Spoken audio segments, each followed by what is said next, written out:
तरह तरह के झूठ और मिथ्या प्रचार किए जाने लगे। कांग्रेस के समय में जब निर्णय आते थे तो उनकी सरकार की विफलता, करप्शन, कैग रिपोर्ट में उनकी नाकामी और उनके भ्रष्टाचार के विषय में आते थे। मैंने बहुत गंभीरता से इस पूरे निर्णय को देखा है। मैं इस बात को आपके सामने कहना चाहता हूं कि प्रधानमंत्री जी के नेतृत्व में विगत वर्षों में ग्रीन अरावली मूवमेंट को, ग्रीन अरावली के विषयों को आगे बढ़ाया गया है। यही कारण है कि 2014 में इस देश में जहां केवल 24 रामसर साइट्स होती थी, अब बढ़कर के 96 हो गई हैं, और उसमें भी अरावली क्षेत्र में सुल्तानपुर, भिंडावास, असोला, सिलीसेड, सांभर, ये रामसर साइट्स तो हमारी सरकार के समय में डिक्लेयर हुई है। उदयपुर को एक्रीडेटेड सिटी का दर्जा हमारी सरकार के समय में ही मिला है। जजमेंट में भी ये कहा गया है कि अरावली के कंजर्वेशन के लिए विशेष रूप से दिल्ली, हरियाणा, गुजरात और राजस्थान में जो अरावली का क्षेत्र है, उस क्षेत्र में उसके कंजर्वेशन और प्रिजर्वेशन के लिए, अरावली रेंज के साइंटिफिक असेसमेंट के लिए और दिल्ली के ग्रीन बैरियर के रूप में अरावली के बढ़ने के लिए, प्रोटेक्शन के लिए कदम उठाने चाहिए। ये लंबे समय से मैटर सुप्रीम कोर्ट में था। MC मेहता, बाद में TN गोदावरमन के केस में था। कोर्ट ने कहा कि जो UNCCD कन्वेंशन है, पैरा नंबर 5 और 6 में, उसके आर्टिकल 4 और 5 socio economic aspects of desertification, promote of conservation of land, safety और वाटर रिसोर्सेज, इसको लेकर के प्रतिबद्धता रखते हैं। और बल्कि पैरा नंबर 9 में उन्होंने ये कहा कि in recognition of the ecological importance of the Aravalli range, the MOEF and CC has also launched the Aravali Green Wall Project, an initiative aimed at restoring degraded land, preventing desertification, enhancing green cover, and improving the ecological health of Aravali landscape. So this is the first time where the green movement of the government is also recognized.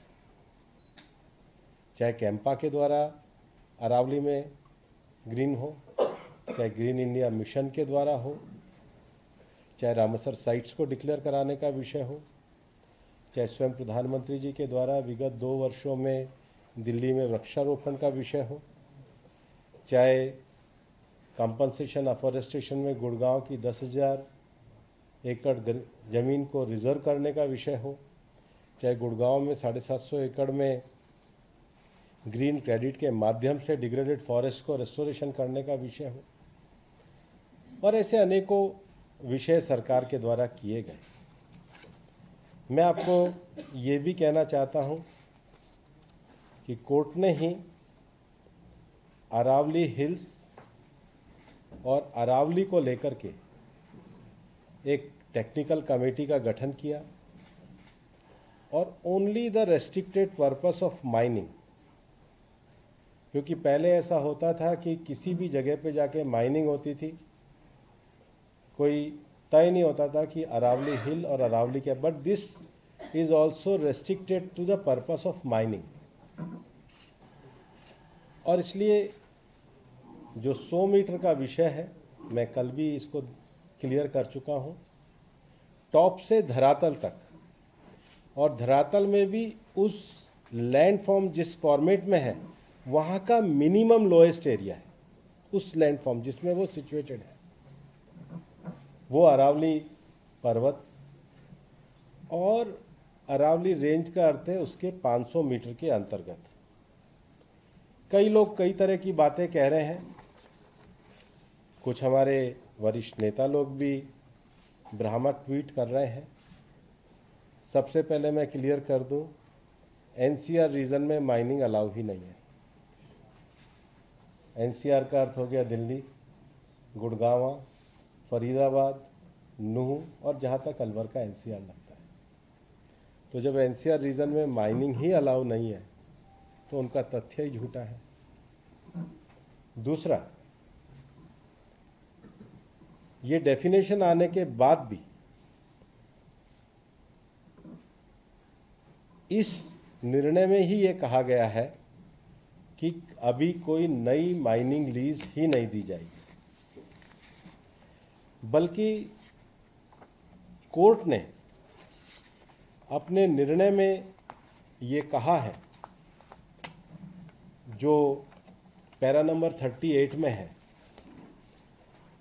The committee recommend that to ensure sustainable mining in Aravalli hill and range, no new mining lease except in case of critical strategic and atomic mineral.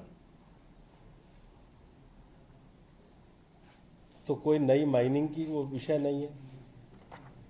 तीसरा विषय जो है, अरावली का जो already core area है, चाहे वो हिल है चाहे ना, जो प्रोटेक्टेड एरियाज हैं, क्योंकि अरावली के क्षेत्र में 4 टाइगर रिजर्व्स हैं, अरावली के क्षेत्र में 20 वाइल्ड लाइफ सेंचुरी है, अरावली के क्षेत्र में सरकार के द्वारा जहां पर पेड़ लगाने का कार्यक्रम किया गया है, चाहे ग्रीन इंडिया मिशन में हो चाहे कैंपा में हो, वहां पर फ्यूचर में इस निर्णय के बाद भी कोई माइनिंग नहीं होगी। दूसरा, एक और जो विषय कहा जाता है, क्योंकि सीईसी की रिकमेंडेशन थी और सीईसी की रिकमेंडेशन में कहा भी गया था कि ऐसे areas, region where there are proven और पोटेंशियल वाटर एक्विफायर्स और एक्विफायर रिचार्ज एरियाज और where from ground water is source for irrigation and drinking purpose, वो भी इस क्षेत्र में आ रहा है। सीसी की para 38 areas which have been identified as dark zone. तो ये तो सब जितने विषय झूठ और भ्रम के फैलाए जा रहे हैं, इसका निस्तारण तो जजमेंट में ही करा गया है। और उसके बाद इस निर्णय में भी जो कहा गया है, जो इसका ऑर्डर है, we accept the recommendation made by the committee with regard to the definition of hill and ranges, but it is only subject of the mining. बाकी अरावली का 58% एग्रीकल्चर एरिया है, अरावली में लगभग 11% वुडेड एरिया है, अरावली में मैं थोड़ा ऊपर नीचे हो सकता हूँ लेकिन 6-7% रेजिडेंशियल एरिया, सिटीज़ इसी में बसे हुए हैं, 2% वाटर एरिया है, पर 20% जो प्रोटेक्टेड है, प्रोटेक्टेड फॉरेस्ट है, जैसे मैंने कहा 4 टाइगर रिजर्व है, 20 वाइल्ड लाइफ सेंचुरी है, गवर्नमेंट के द्वारा किया गया प्लांटेशन है, वहाँ तो बिल्कुल भी माइनिंग अलाउ नहीं है। We further accept the recommendation with regard to the prohibition of mining in core inviolate areas with exception from the covered so and so report. We also accept the recommendations for sustainable mining in Aravalli hills and range and the step to be taken. तो step क्या कहे गए हैं? उन्होंने step कहे गए हैं, पहला, identify permissible area of mining. तो पहले तो अलाउ नहीं होगी जब तक कोई एरिया आइडेंटिफाई नहीं किया जाएगा। इकोलॉजिकल सेंसिटिव, उसकी सेंसिटिविटी देखनी होगी। Conservation critical and restoration priority areas within Aravalli landscape where mining shall be strictly prohibited.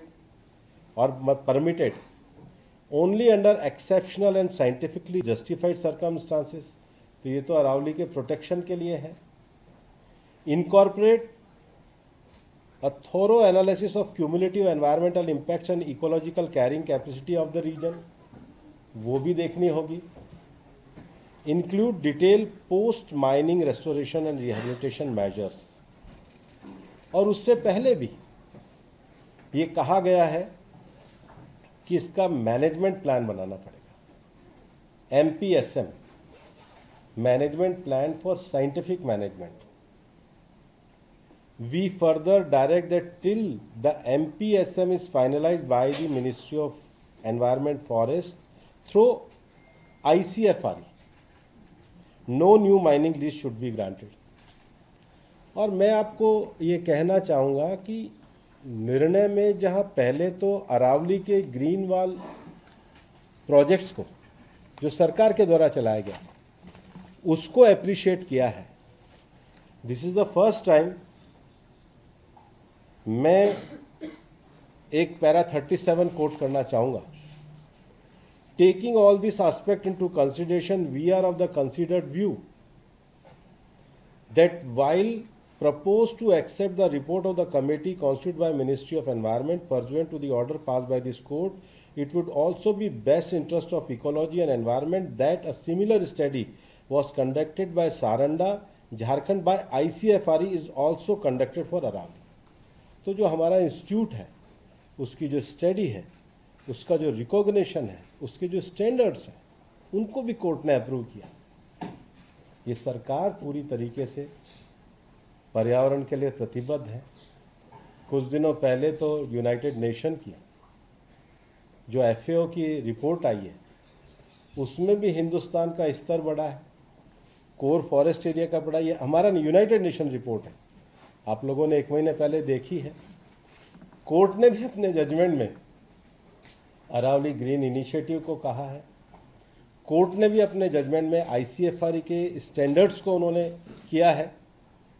Committee ने नो माइनिंग लीज के लिए कहा है. और जो हिल्स और ये है, ये सब्जेक्ट टू माइनिंग है.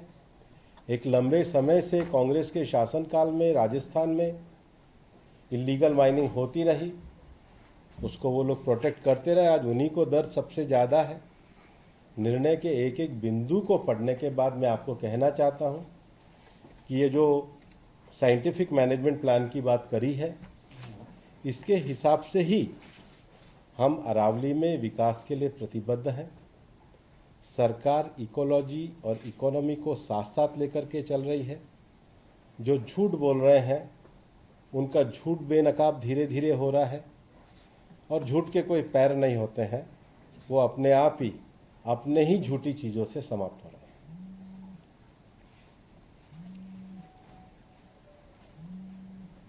Thank you. एक एक मैं सबका नाम लिख लेता हूँ और सवाल जी. ब्रह्म प्रकाश, 1 मिनट सबका जी. 1 मिनट INS. हाँ, 1 मिनट पहले ब्रह्म प्रकाश. सर, मेरा सवाल ये है कि जो ये कंट्रोवर्सी हो रही है, खासतौर से आपने कहा रिहायशी एरिया